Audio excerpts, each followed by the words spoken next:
अखंड ज्योति देश देशांतरों में प्रचारित सबसे सस्ता उच्च कोटि का आध्यात्मिक पत्र। संदेश नहीं मैं स्वर्ग लोक का लाई, इस भूतल को ही स्वर्ग बनाने आई।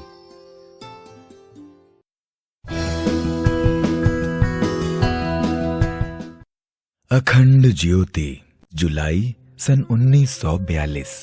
संपादक श्री राम शर्मा। इस अंक के संपादक राजकुमार हरभगत सिंह जी। खबरदार, अन्याय मत करना। उन कार्यों को क्यों करते हो जिनके करने से न तो कीर्ति प्राप्त होती है और न लाभ मिलता है। जो मनुष्य इससे पाना चाहते हैं, ऊर्ध्व गति के इच्छुक हैं, उन्हें ऐसे कार्यों से दूर रहना चाहिए जिससे कीर्ति में बट्टा लगने की आशंका हो। श्रेष्ठ पुरुषों की मैत्री सफलता दे सकती है, किंतु आचरण की अपेक्षा तो मनोकामनाओं को ही पूर्ण कर सकने की क्षमता रखती है। खबरदार, कोई ऐसा काम मत करना जिसे सभी मनुष्य बुरा बताते और जिनके करने से माता पिता को भी कलंकित होना पड़े। सूरत से कोई आदमी बुरा नहीं है। काला पीला रंग भले बुरे की पहचान नहीं है। श्रेष्ठ पुरुष तो वह है जिसके आचरण श्रेष्ठ हैं। अधर्म से धन कमाकर संपत्तिशाली बनने की अपेक्षा यही है कि मनुष्य श्रेष्ठ आचरण करता हुआ गरीब बना रहे। जो पैसा दूसरों को रुलाकर इकट्ठा किया जाता है, वह क्रंदन कराता हुआ विदा होता है। निष्पाप नीति से जो धन प्राप्त किया जाता है, अंत में वही सच्चा आनंद देगा। इसलिए भले आदमियों, दया और न्याय से रहित पैसे को कभी छूने की कोशिश मत करना। और खबरदार, किसी पर अन्याय का हाथ मत उठाना। मुरझाए कुसुम के प्रति। श्री बल्लभ। खेद करो मन कुसुम, हृदय में अपने मुरझाने का। जाने कब से चला आ रहा क्रम आने जाने का। तुम न रहोगे, किंतु तुम्हारी सुरभि सदैव रहेंगी। विश्व विलास तुम्हारा श्रम है, वह ये कथा कहेगी। वह रज जिसमें लोट लोट कर बने कुसुम तुम योगी, अंत समय में वही तुम्हारी कोमल शैया होगी। वह कंटक जिनमें विंध विंध कर थे प्रसून तुम खेले, रोवेंगे इस सरस गंध को नाम तुम्हारा ले ले। हे उदार मधुदान तुम्हारा कौन भूल जावेगा, मधुप समाज विवश रो रो कर अमर गान गावेगा। कोटि कल्प से भी बढ़कर है साधन यह 2 दिन का। आहा, यही सच्चा गौरव है नश्वर जग जीवन का। रण क्षेत्र की पुकार। चलो उठो, खड़े होकर कमर कस लो, जिरह बख्तर पहनो और अस्त्र शस्त्रों से सुसज्जित हो जाओ। रण क्षेत्र से एक आह्वान हुआ है। सदियों से सोया हुआ मरघट आज प्रज्वलित होने के लिए बिलख रहा है। जवानी, वीरता, पौरुष और शौर्य की चुनौती देती हुई युद्ध की देवी पुकार रही है कि आओ मेरे लालों, अपना जौहर दिखाओ, जिससे मैं अपनी कोख को सफल मान सकूं। जीवन निस्संदेह एक संग्राम है। वीर पुरुषों के लिए यह एक चुनौती है कि उठें और अपना गौरव सिद्ध करें। प्राचीन काल में एक रिवाज था कि कोई महत्वपूर्ण कार्य आगे आता था तो उसे पूरा करने वाला तलाश करने के लिए राज दरबार में पान का बीड़ा रखा जाता था कि जो उस काम को पूरा करने की हिम्मत रखे, वह इस पान को उठाकर खा ले। मानव जीवन ऐसा ही पान का बीड़ा है, जिसे ईश्वर अपने सरदारों के सामने रखता है कि जिनकी इच्छा हो इसे स्वीकार कर लें। जो आत्माएं मानव जीवन के महान उद्देश्य को पूरा करने के लिए तैयार होती हैं, उन्हें यह दे दिया जाता है। स्कूलों में पुरस्कार रखे जाते हैं कि जो परीक्षा में प्रथम श्रेणी में उत्तीर्ण हो वह इस इनाम को पावे। व्यायाम शालाओं में चुनौती रखी जाती है कि जो इतना लंबा कूद जावे उसको यह पुरस्कार मिलेगा। फौज के सिपाहियों का बल बढ़ाने के लिए सेना नायक नकली लड़ाइयां लड़वाते हैं। सिपाहियों को नित्य की परेड और निशानेबाजी की कवायद कराना सेनापति इसलिए आवश्यक समझता है कि इससे हमारी सेना की क्रियाशीलता और कुशलता बढ़ेगी। अखाड़ों में भारी भारी मुदगर, डंबल, रस्से और पत्थर इसलिए रखे जाते हैं कि जो इन्हें उठावें अपने शरीर को पुष्ट करते हुए निरोगता एवं सुदृढ़ता प्राप्त करें। परमात्मा ने हमें जीवन एक चुनौती की तरह, पान के बीड़े की तरह प्रदान किया है कि उसके बताए हुए लक्ष्यों को बेधें। यह लक्ष्य है अन्याय। दुनिया में बहुत से अन्याय दिखाई पड़ते हैं, बहुत सी बुराइयां दृष्टिगोचर होती हैं, पाप और पशुता की भरमार प्रतीत होती है। ये सब हमारे लिए लक्ष्य भेद उपस्थित हैं। इन्हें बेधने के लिए, इन्हें परास्त करने के लिए हमें जीवन मिला हुआ है। परमात्मा ने कभी तृप्त न होने वाली भूख और प्यास हमारे साथ लगा दी है ताकि हम कर्तव्य धर्म को न भूल जावें। नित्य श्रम करें, नित्य विचार करें और पेट पालने के लिए जो समस्याएं उत्पन्न होती हैं उन्हें सुलझाने के बहाने अपनी शारीरिक और मानसिक योग्यताओं को घिस घिस कर तेज करें। दुनिया में पाप, पशुता और अन्याय की सृष्टि इसलिए की गई है कि हम लोग उनसे जूझें, लड़ें, हटावें और कर्मवीर कहलाते हुए विजय का मुकुट अपने मस्तक पर धारण करें। माता पिता अपने छोटे बालकों को दौड़ना सिखाते हैं, एक लक्ष्य नियुक्त करते हैं और उंगली के इशारे से उस स्थान को छूकर हमारे पास वापस आओ। बालक दौड़ता है, वो इधर उधर देखता है और उस दौड़ में अनमना होकर भाग लेता है।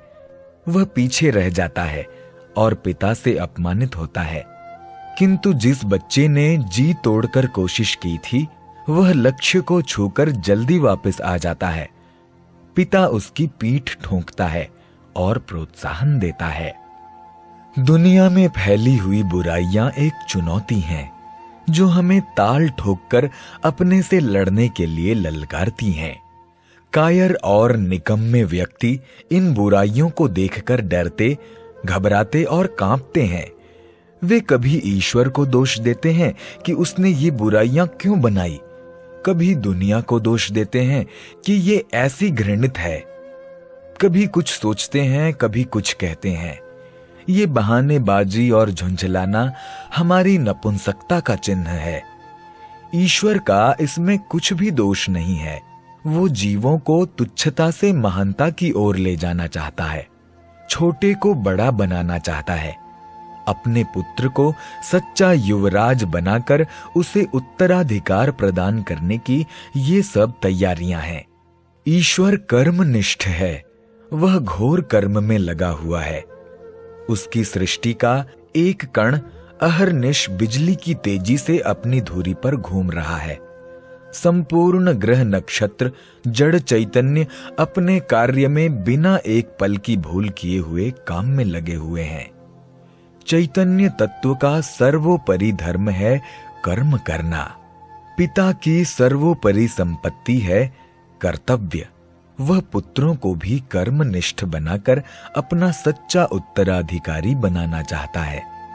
पिता के काम को पुत्र जितना अपनाता जाता है उतना ही वह उसका प्रीतिभाजन और साझीदारी बनता जाता है। कर्मयोगी, क्रियाशील, कर्तव्य परायण, कार्यकुशल बनकर अपने पिता का पद प्राप्त करना ही जीवन संग्राम का उद्देश्य है। और इस उद्देश्य की पूर्ति के लिए विरोधी, अरुचिकर, भारी, कष्टकारक एवं अप्रिय परिस्थितियां पैदा की गई हैं। आप ये मत समझिए कि शीत ऋतु आपको ठंड में मारने के लिए, गर्मी झुलसाने के लिए, वर्षा कपड़े भिगोने के लिए, भूख बेचैन करने के लिए, कष्ट दुखी करने के लिए, पाप क्षुभित करने के लिए और अन्याय जी जलाने के लिए उत्पन्न किए जाते हैं। वास्तव में इन सब की सृष्टि इसलिए की गई है कि इन सब से टकराते हुए अपने लिए आप मार्ग तलाश करें। बिना घिसे चाकू तेज नहीं हो सकता, बिना रगड़ के अग्नि उत्पन्न नहीं हो सकती, बिना संघर्ष के विकास नहीं हो सकता। विकास को जीवन तथा जीवन पतन को मृत्यु कहते हैं। यदि ये सब कठिनाइयां संसार में से उठा ली जाएं, तो जीवन नाम की कोई वस्तु ही शेष न रहेगी। सारा विश्व प्रलय की मृत्यु निद्रा में पड़कर सो जाएगा।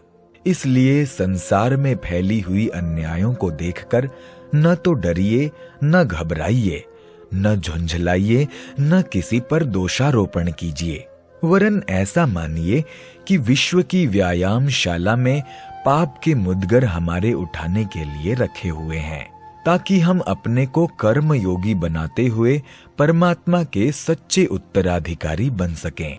मनुष्य जीवन आपको चुनौती के पान की तरह दिया गया है। उस चुनौती को भूलिए मत। जीवन एक संग्राम है, समय रण क्षेत्र है।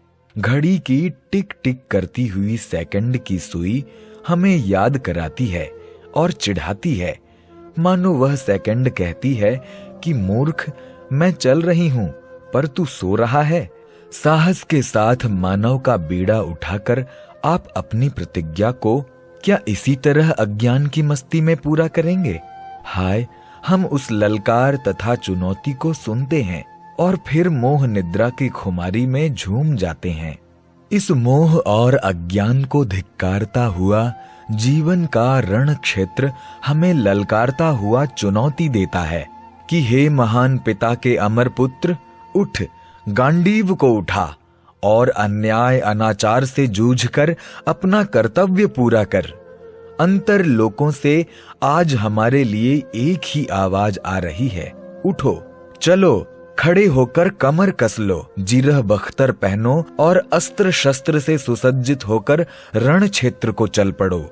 मन के भीतर धंसी हुई, शरीर के हुई और बाहर खड़ी हुई अन्याय की सेना से डटकर युद्ध करो। यह धर्म युद्ध तुम्हारे लिए सर्वथा करणीय है। इसमें तुम्हारी जीत ही जीत है। हतो वा प्राप्तसी स्वर्ग, जित्वा वा भोक्षसे महीम, तस्मात् उत्तिष्ठ कौन्तेय, युद्धाय कृत निश्चयम्।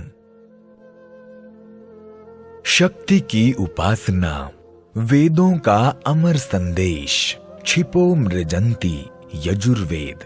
पुरुषार्थी लोग ही पवित्र होते हैं और पवित्र करते हैं। स्थिरै रंगै स्तुष्टुवांसः यजुर्वेद। बलवान अवयवों द्वारा ईश्वर की उपासना करेंगे।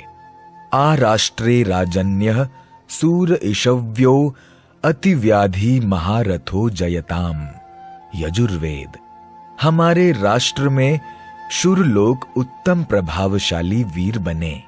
उग्राय तब से सुवृत्ति प्रेरय यजुर्वेद। श्रेष्ठ बल के लिए उत्तम भाषण और उत्तम कर्म करो। आप नुहि श्रेयाम समति समम क्रम। अध्याय 1/11/2। अपने समान लोगों में आगे बढ़ और श्रेय को प्राप्त कर। जागवांसः समिन्धते यजुर्वेद। जागने वाले ही एक होकर प्रकाश करते हैं। असश्चतः शतधारा अभिश्रेयः यजुर्वेद। सतत प्रयत्न करने वाले को सैकड़ों प्रवाहों से यश प्राप्त होता है। धृते दृहम मां ज्योक्ते संदृशी जीव्यासम, ज्योवते संदृशी जीव्यासम यजुर्वेद। हे समर्थ परम दृढ़ परमेश्वर, मुझे दृढ़ बना दे, जिससे मैं तेरे संदर्शन में, तेरी ठीक दृष्टि में चिरकाल तक जीता रहूं। अपनस्वती मश्विना वाचमस्मे कृतम नीदस्ता वृषणा मनीषान ऋग्वेद 1/12-24। अश्विना, हे दिव्य चिकित्सक, अस्त्रा, हमारी वाचम वाणी को अपनस्वतम कर्म से युक्त कृतम कर दो। दस्त्रा हे पाप दूर करने वालों, वृषणा सुख बरसाने वालों। नह हमें मनीषाम तीव्र बुद्धि कृतम प्रदान करो। हे दिव्य चिकित्सक, हमारी वाणी को कर्म से युक्त कर दो। हे पाप दूर करने वालों, सुख बरसाने वालों, हमें तीव्र बुद्धि प्रदान करो। उत्तिष्ठ ब्रह्मणास्पते देवात यज्ञेन बोधय। आयुः प्राणम प्रजाम पशून् कीर्ति यजमानम च वर्धय। अथर्ववेद 1/63/1। ब्राह्मपते, हे विशुद्ध ज्ञान के स्वामिन, उपतिष्ठ उठ बैठो और हमारी सहायता के लिए तैयार हो जाओ। अज्ञेन यज्ञ में परोपकारी जीवन द्वारा देवान विद्वानों को जगाओ। आयु प्राण प्रजा पशु कीर्ति और यज्ञ करने वाले लोगों को बढ़ाओ। हे विशुद्ध ज्ञान के स्वामिन, उठ बैठो और हमारी सहायता के लिए हो जाओ। यज्ञ में परोपकारी जीवन द्वारा विद्वानों को जगाओ। आयु प्राण प्रजा पशु कीर्ति और यज्ञ करने वाले लोगों को बढ़ाओ। अनुहूतः पुनरेहि विद्वनुदशनम पथः आरोहणामाकमणाम जीवति जीवतो यतम। अथर्ववेद 4/30/7। अनुहूतः मैं तुझे बताता हूं, पुनः फिर आई ही उठकर आ तू, पथः जीवन मार्ग का, उदयनम चढ़ाई, आरोहणाम ऊंचाई, उपक्रमणम उपक्रमण कर, तथा जीवतः जीवतः प्रत्येक जीवित प्राणी के अयनम जाति प्रकार को विद्वन जान। मैं तुझे बुलाता हूँ, फिर उठकर आ तू जीवन मार्ग का चढ़ाई ऊंचाई उपक्रमण कर, तथा प्रत्येक जीवित प्राणी के जाति को प्रकार को जान।